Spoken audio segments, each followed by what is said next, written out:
Up for auction is a Model T Thermotype thermographer.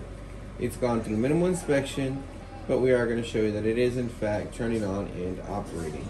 For any future items, please click on that subscribe and bell on the bottom right hand corner. You can see your conveyors are already on. We'll speed it. You can turn it off, turn it on. The conveyor can slow or go. The heater is on.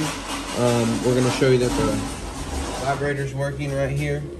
So there's a little metal piece. When we turn it on, it's going to start vibrating. And you can see that's working. We do have our heater on, so we're going to go ahead and hit the wall. The wall's about 75. So we're going to turn the heater off. You have to turn the heater off in order to lift this up because it will lock. So it's locked right now. We'll wait for a few seconds.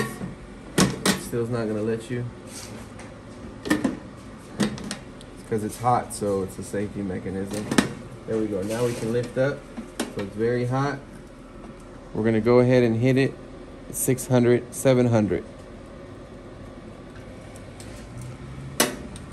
So you can see that is working. Again, up for auction is a Model T Thermographer Thermotype.